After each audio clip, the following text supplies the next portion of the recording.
dogs in the background. Hi, this is Sue from Irreversibly Moi, and I am delighted to introduce you to Jill Berry. Jill is an author of several books. Personal Geographies is the first, and the second is her Map Art Lab, which was a feature of a book club not long ago on Irreversibly Moi. She is all over the place in many different products. She has a ton of stencils on the market, which you're going to want to check out. They are so fun and fabulous. But I'd like to have Jill tell us, in her own words, a little bit about her and introduce herself to all of you. So Jill, welcome. Thank you. Nice to be here. So tell us a little bit about you. Well, I live in Colorado now. I'm from California, and I'm very much from California. You'll never take the California out of me. And I started doing art when I was very small. I don't remember. I just was always an artist, and that's just a choice that the universe made for me. But I've tried really hard. I've had the great fortune to study with a whole lot of really good teachers, which I think is key. And I still can't decide what I'm doing when I grow up. I've got too many fingers in too many pots, but I'm getting used to that idea. So, I think that's an artist brain. We tend to have a lot of different creative pursuits, and sometimes we have a hard time reining them in and focusing on one. Yeah. So, well, welcome. I definitely have a hard time with that. You mentioned that you've been an artist ever since you can remember. Do you remember some of your first forays into art when you were a child? You mentioned when you were very young. Oh, sure. Yes, I love quite a few, actually. My step-grandmother was a painter, and my stepfather, let's see, they were, I was 7 years old when my mother married him, and so I had this new artsy step-grandmother who was a full-time painter. She had her name was Kitty Serene, and she had a gallery, and she recognized the artist in me and said to my parents, don't give her any coloring books. Don't give her, just give her blank pages and so for Christmas that year, I got a tackle box full of art stuff, which I still remember. I mean, I was 8 years old when I got this. Exciting. I know. It was really cool. So it was communicated amongst my teachers, and everybody just let her go, just let her go. And so I was really lucky with that. I didn't get the person telling me that I didn't have any creative juices. I was always told that I did. So and that's for most kids, they're locked into a box, color within the lines, follow this, follow that. So it was wonderful that you were given free rein to explore. That wasn't my experience, and I'm really grateful for that. I have to, think, because now I see, I call them the walking wounded, that come into my classes who've been wounded, by some ridiculous comment along the lines in their life. And I did not get that. I got everybody telling me that I was hot stuff. So not so much that they wanted me to go to art school and go to college and major in fine arts. No, I had to be practical. So I majored in interior design. So it didn't go all the way, but. Right. Now your sister, as I understand, is an artist as well. No, actually my sister is an educator, and but she worked on the book with me, the art lab book. Yes. And she does art. Yes. But she's more of a writer. She has an MFA in writing, and she does a lot of creative things, and she's been an educator for many years. So she brings a lot to the table. What a great opportunity to be able to work with your sister. But I come from a very creative family. My other sister is very creative too. My brothers are too, and my mother certainly is. So we have the kind of Christmas where people make things. That's wonderful. Yeah. How would you describe your particular art and your, I don't want to say style, but we could go with that. You know what? This is hard because I work in so many different mediums, and I had a teacher tell me once that at the beginning of the year, I was 2 artists and I was trying to pull them together. I felt this need to pull them together and have one voice. And at the end of the year, he said, and now you are 3. He was my Italian art teacher. So he said that in Italian, which was much more romantic. But anyway, I think I've turned into 5 now. They just multiply like rabbits. So I guess what pulls my style together is what interests me is storytelling, is really the content of what, it's the content, regardless of what it is. If it's a painting or a, sculptural book or a journal, it really has to do with storytelling. I can see that as a theme in your books. Yeah. And the maps too. The maps are all about stories. Absolutely. Which is what intrigues me about that whole subject. So.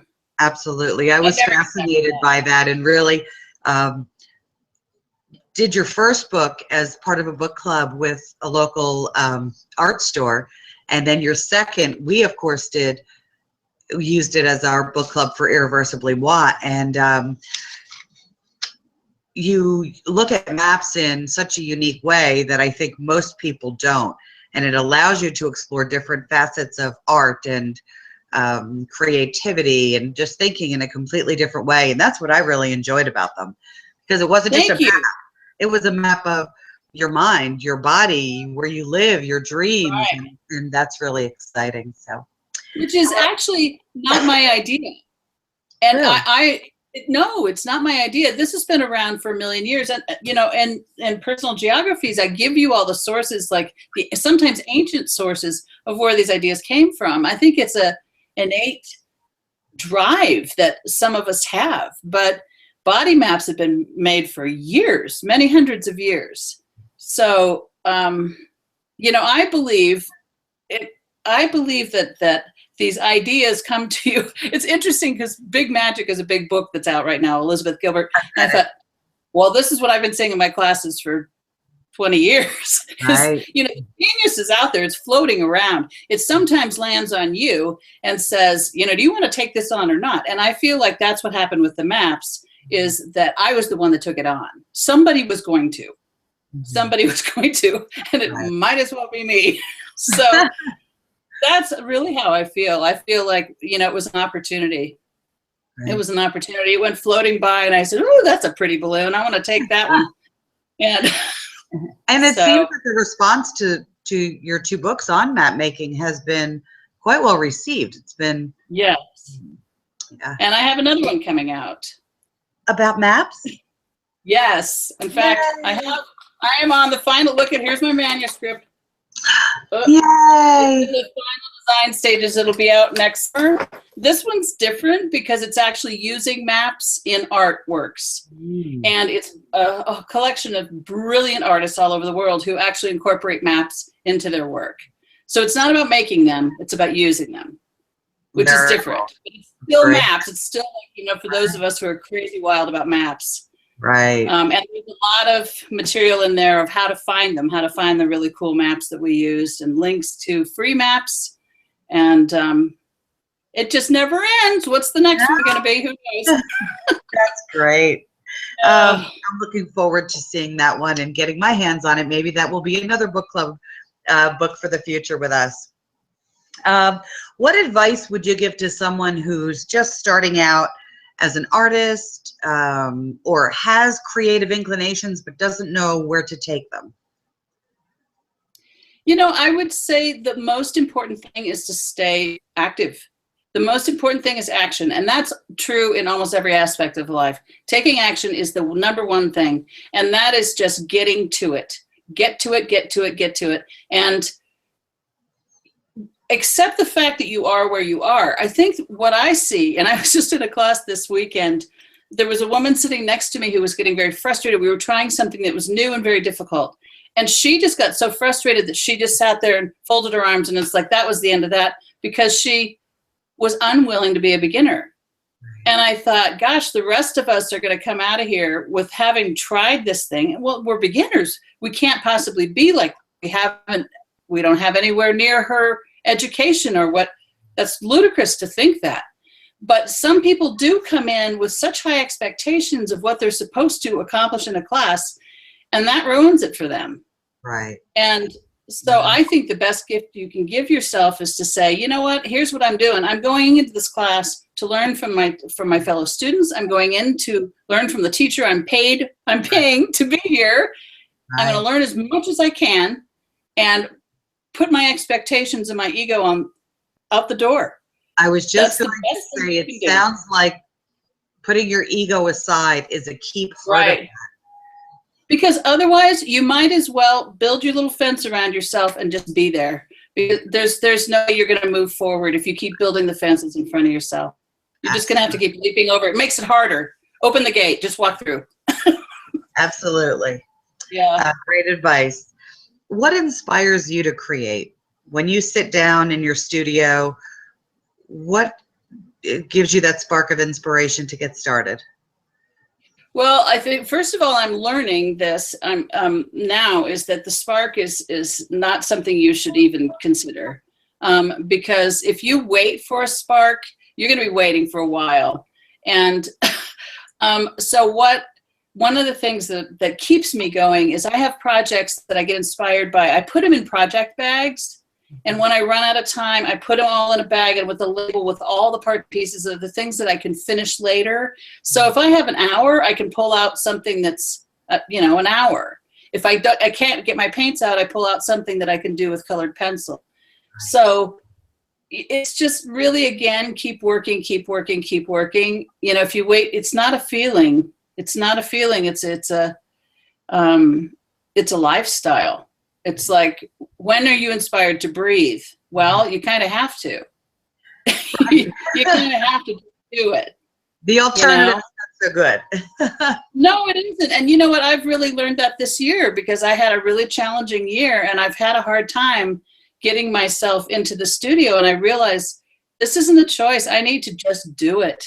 Right. I need to take my own advice and just get down there and do it. Absolutely. And stop waiting to feel like it's, oh, well, now the yellow brick road leads to my studio. I love that you mentioned project bags. That's something that I think I may start to incorporate because I find I'll sit down and I'll start something and won't have the time to finish it and it becomes an abandoned project. But yet, if I put everything together that went with it, I would be less intimidated to go back and pick it up because everything would be there back in the zone. Yeah.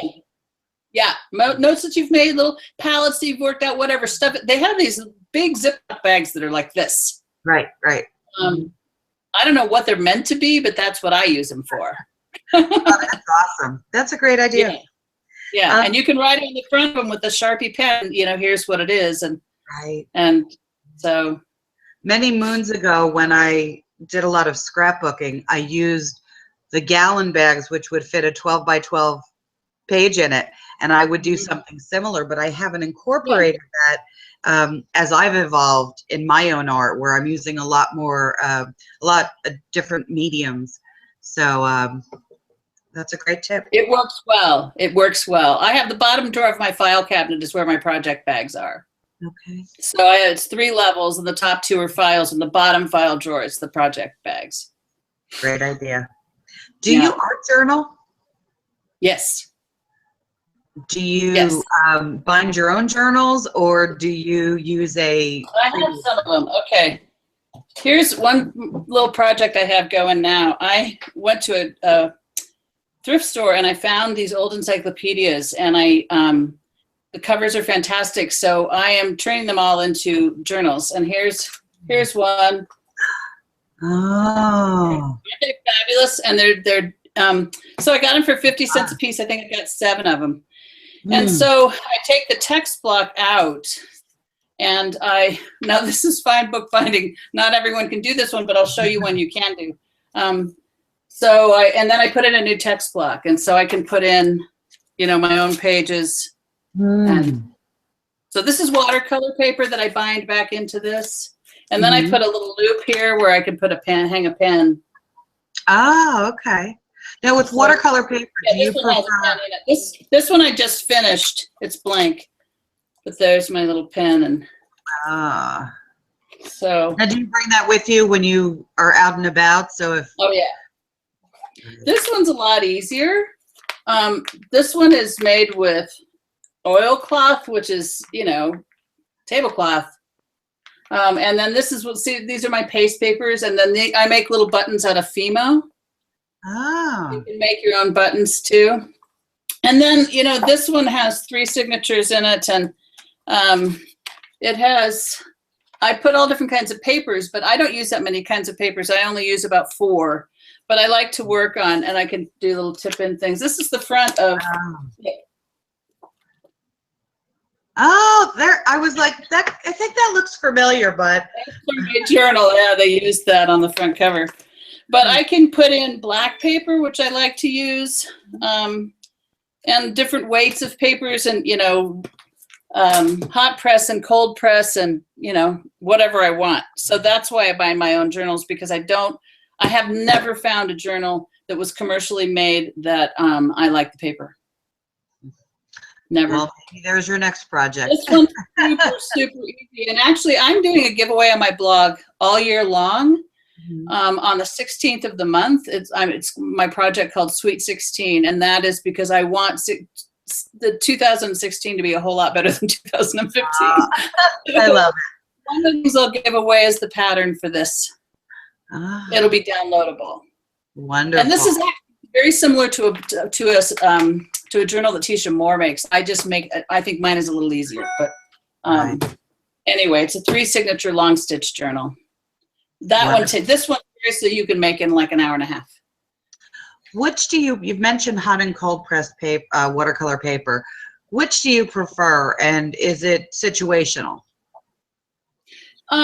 No, it isn't, because I'm not a professional watercolorist. I do like cold press, which is the bumpy one. Hot press, like I tell my students, it's like if you put an iron to it, you know, it's smooth. And I prefer to work on that because I do calligraphy with pens. I use all different kinds of tools, and it's amenable to those tools. Right. Whereas cold press is a little more challenging, and you know, when I don't want to be challenged in my journal right now. Right. So it is not challenging for a whole lot of people. So if you work with a brush a lot, then cold press is great. But I use Arches Cover Black, Fabrione Artistico 90 pound and 140 pound, and Arch Tex Wove. Those are the 3 papers I use. Wonderful. I'm going to replay this back later and make some notes on that and see what I can find. I'm somewhat limited living in a very rural area. Most of what I need to buy is online, or it's a 2-hour drive.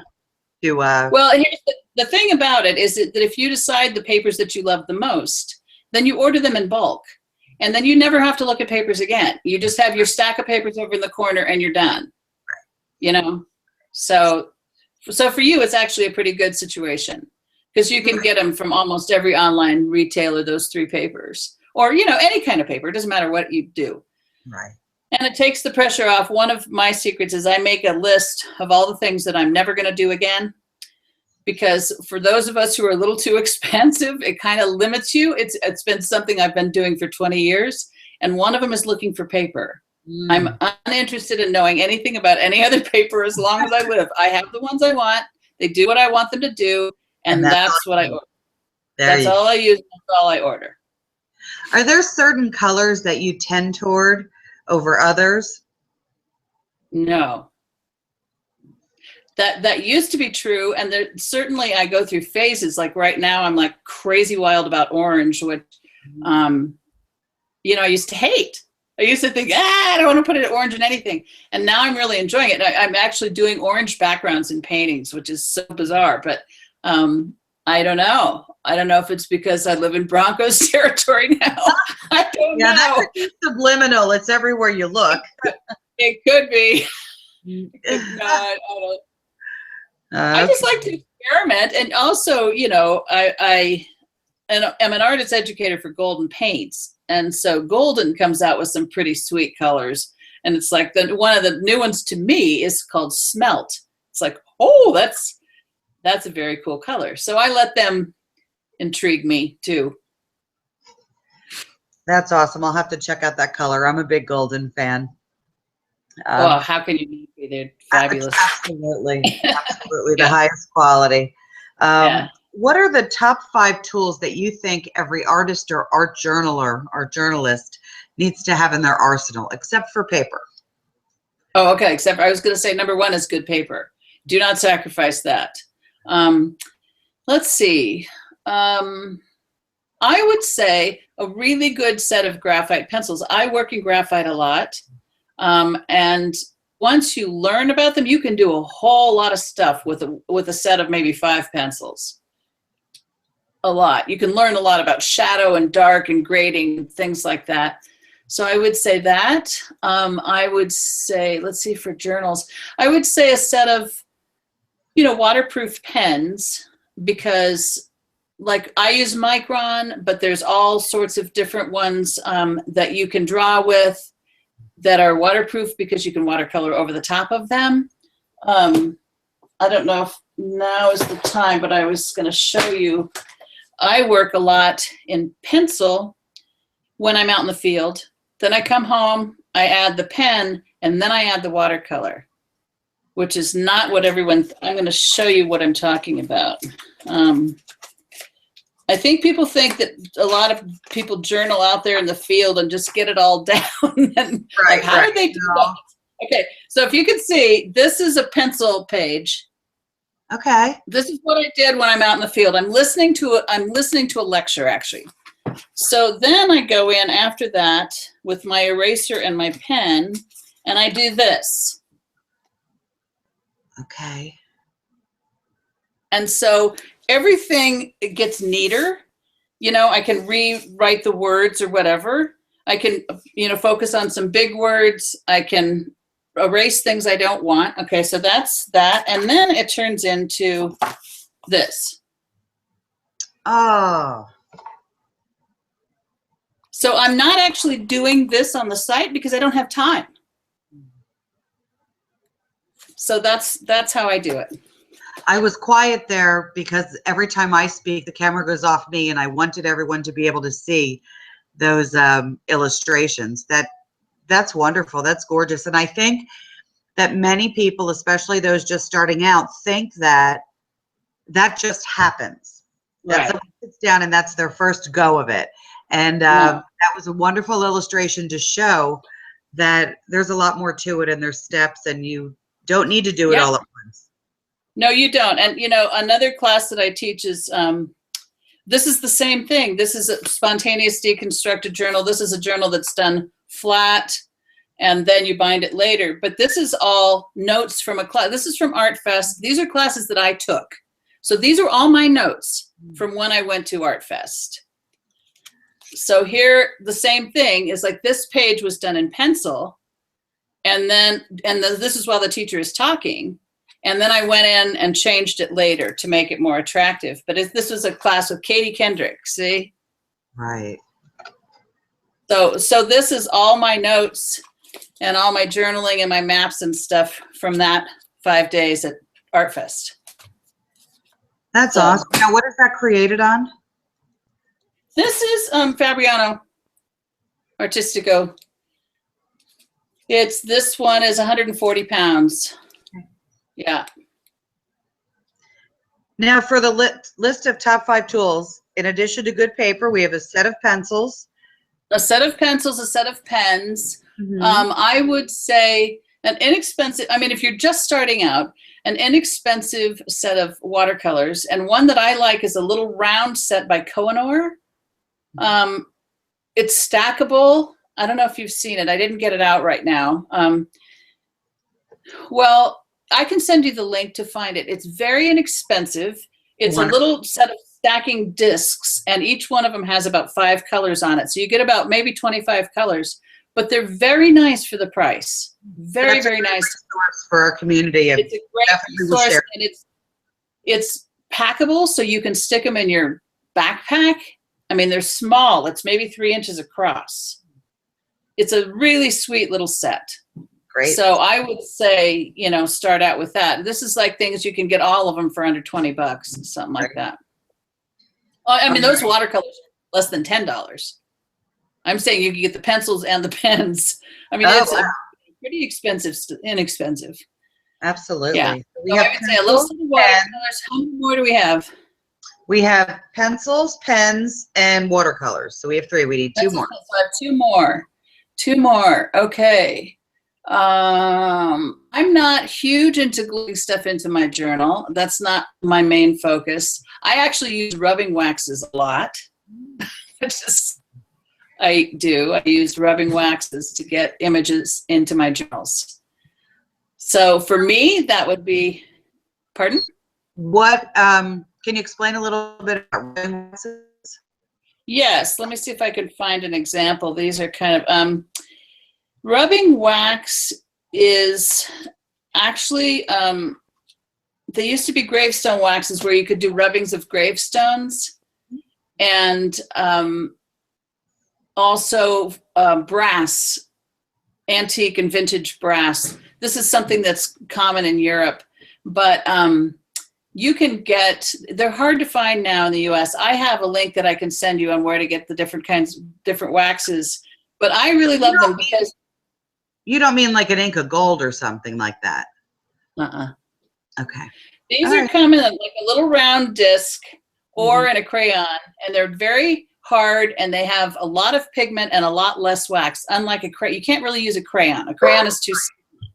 But what I like about these things is, in the class, in my classes, you can see my students are the ones who are going to be climbing all over the wherever we are and down on the ground, because I use them to pick up textures from where we are. And one of the things is, I'm a believer in journaling about your surroundings, you know. I really like that, and travel journaling. So say you have, let me see if I have an example here. I love the idea of that. That just was an epiphany for me. To take paper and do rubbings where I am and use them in my journal. Here we go. This was a carved bird in the side of a side of a sign, okay? And this is wax. So I haven't done anything with it, but the nice thing about it is you get this great image.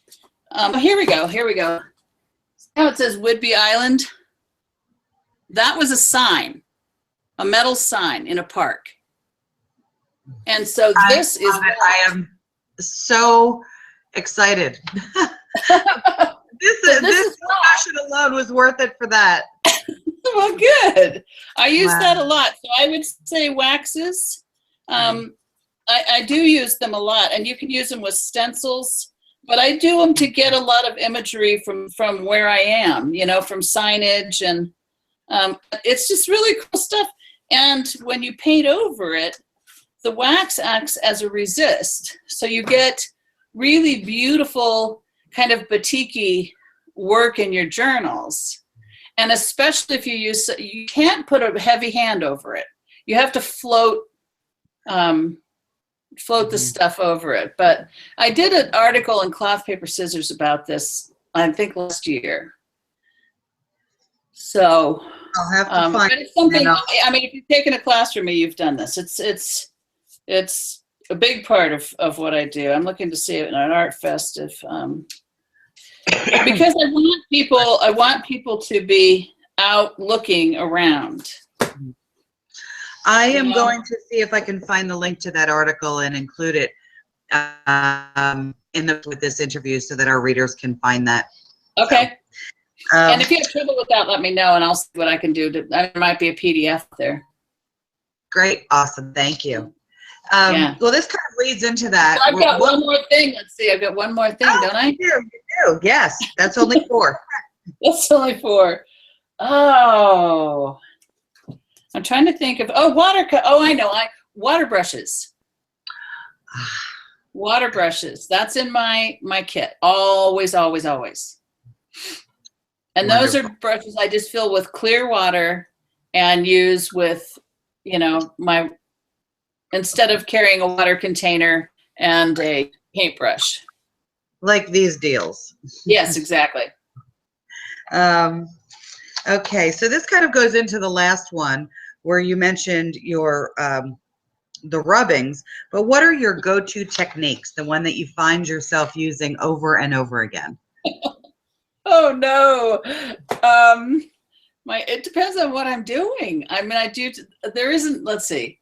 So the things that I think that are unique to me is that I make maps of everything. I put maps in my journals all the time. I love the way they look. I love all their components. I love the storytelling part of it. Love, love, love the maps.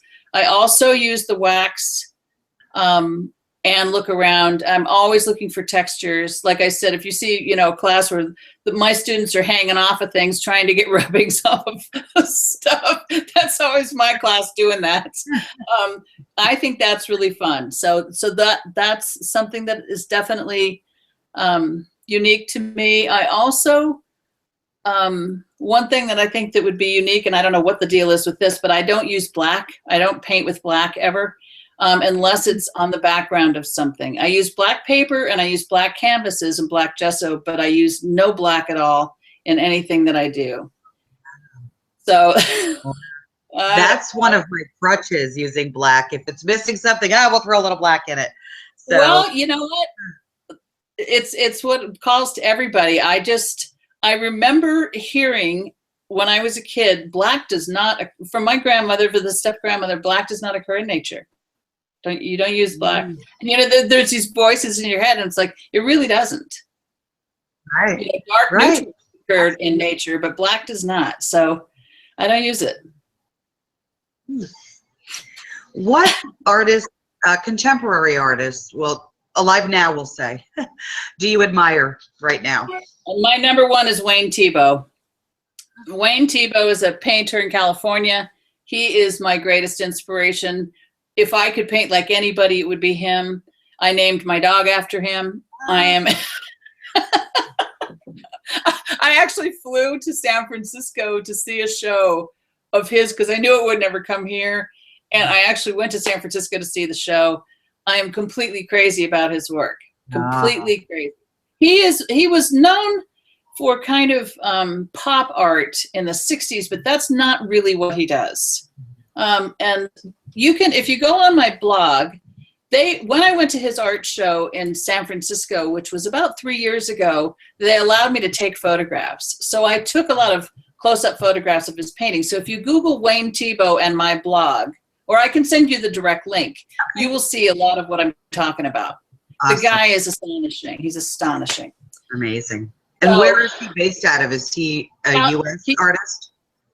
Yes, he's a U.S. artist. He's a California artist. He's Central California, which is where I grew up. So a lot of the imagery speaks to me. But I also love that he knows so much that he can break every rule.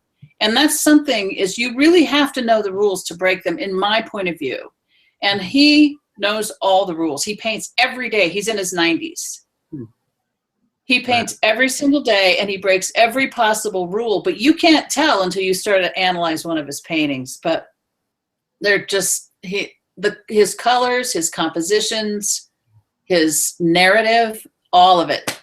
Crazy. I'm like a fanatic. I couldn't tell her anything. I know. That's something else my students all know. I try to introduce everybody to Wayne Thiebaud. So we know that you're the author of 2 books. You have another one that will be coming out, you said, this summer or next? Summer of 2016. Okay. And I know that July. I know that you are the designer of several stencil sets through Artist Seller. Yes. Yes. Do you have any other products on the market? I have these stencils, Artist Sellers. I have right now I do not, but this year I'm planning on gearing way up. Last year sort of the dark ages. Not a lot happened last year. I had a medical crisis last year, and it took over everything. It changed the trajectory of my entire life. So I am kind of sorting things out now and trying to figure out what I'm going to do next. So that's where I am. But my plan is, first of all, I have this project called Sweet 16. So I'm giving away things on my blog every 16th of the month for the entire year. And the other thing is I plan on doing a lot of more online classes, smaller online classes, not big commitments. And then we'll see. I'm also, there's a few other things in the works that I don't want to say because I don't know if I'm going to be able to do it all. But I hope to be highly energized like the bunny this year. It sounds like you already are. I generally am, and that's why it was so hard to have this year where I couldn't be, because I've been pretty energetic person my whole life. Well, that's God or the universe, whatever your belief system is. That's their way of telling you it's time to slow down and reevaluate. Well, it's time to come to a screeching halt. Kind of. I don't know. I think I could have used a different message, but I don't know. Yeah, we don't usually get to make that determination. No, we certainly don't, and that's another thing. You got to learn how to live with having no control whatsoever. Now, we mentioned we'll put some links at the bottom of this post so everyone can find you and find some of the things we've talked about during this conversation. So we're going to wrap up with what I call fun tidbits, and they're just kind of rapid fire little things to find out a little bit about you on a personal level. Okay. So, are you ready? Yes. Okay. Favorite snack food? Oh, the truth or the healthy truth? The truth would be Cheetos, crunchy Cheetos. Oh, I don't eat them much. The healthy choice would be cucumbers. Okay. I love cucumbers too. But if I had them both in front of me, I'm sure the Cheetos would win out. Yeah. Favorite musical artist or band or genre? Favorite musical artist. That one is tough, but I would say Leonard Cohen. Okay. Favorite non-art related book or something you're reading right now? Once and Future King, T.H. White. It's about the youth of King Arthur and his growing up and establishing his relationship with Merlin the magician, who teaches him everything. Very cool. It's a wonderful book. It's old. I don't know when it was written. I've heard of it, but I've not yet read it. It's wonderful. TV show you just can't miss. Here's my true. I love Longmire. Love it. Huh. I just love this show. I don't even know why. And I also like Grace and Frankie. I like kind of quirky things, funny things. I don't have regular cable, I don't have, so I have to watch things that have been recorded. So I watch like Amazon Prime originals and things like that. And that's where Grace and Frankie are. And it's Lily Tomlin and Jane Fonda. Wow. And Sam Waterston and Martin Sheen. Anyway, it's very funny. I like funny shows. I like really funny shows. Right. And Longmire is about a sheriff in Wyoming. Go figure. But anyway, I'm addicted to him. All right. Yeah. Coffee or tea? Well, it would have been coffee, but I had to give up caffeine this year. Oh. So I know was that difficult? So I mean, my favorite thing in the world would have been I lived in Italy, so I learned how to really love espresso and cappuccino, and that would be my choice. But I can't have that anymore. So now it's tea, which is okay, but I don't have the lust for it that I had for coffee for sure. Right. I honestly don't know what I would do if I were told I could not have coffee anymore, because it's a sad day. It's a serious addiction for me. It's terrible. Well, cross your fingers, because I have all my new exams in a month. It'll be a year since my big crisis. So it's possible that they could, that I could get some permission. Right. I don't Moderation. know. But I haven't had any question. One odd thing we probably don't know about you. Oh, there's a lot of odd things you don't know about me. Let's see. I got locked in a monastery once. Wow. Locked into a monastery. They didn't know I was there. Oh my goodness. So there's that one. I also got rescued by a tattooed pirate off a deserted island. Oh my. That's a true story. Let's see. I also snuck into the White House sort of snuck in during the first Clinton inauguration. Got to meet everybody. I met everybody. It was great. I think a book on your life is in order. That might be one of your future projects. That sounds like a fascinating I'm an story. opportunist.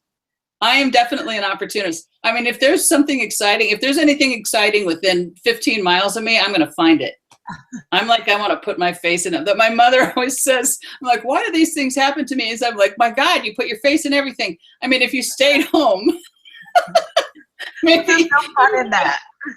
No, but yeah, I'm definitely feel like it's like the book. It's like somebody's going to do it. It might as well be me. Right.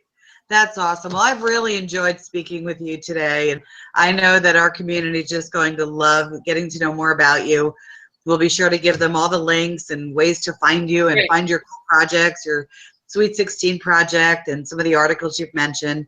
And again, I wholeheartedly thank you. I've enjoyed this immensely, and Yeah, you it's been continue fun. to be one of my favorite artists out there. And Yeah, I'm excited for what's next. great. Thank you so much for the opportunity. I'll give you whatever links you want. Just let me know. All right. Absolutely. Thanks so Okay. much.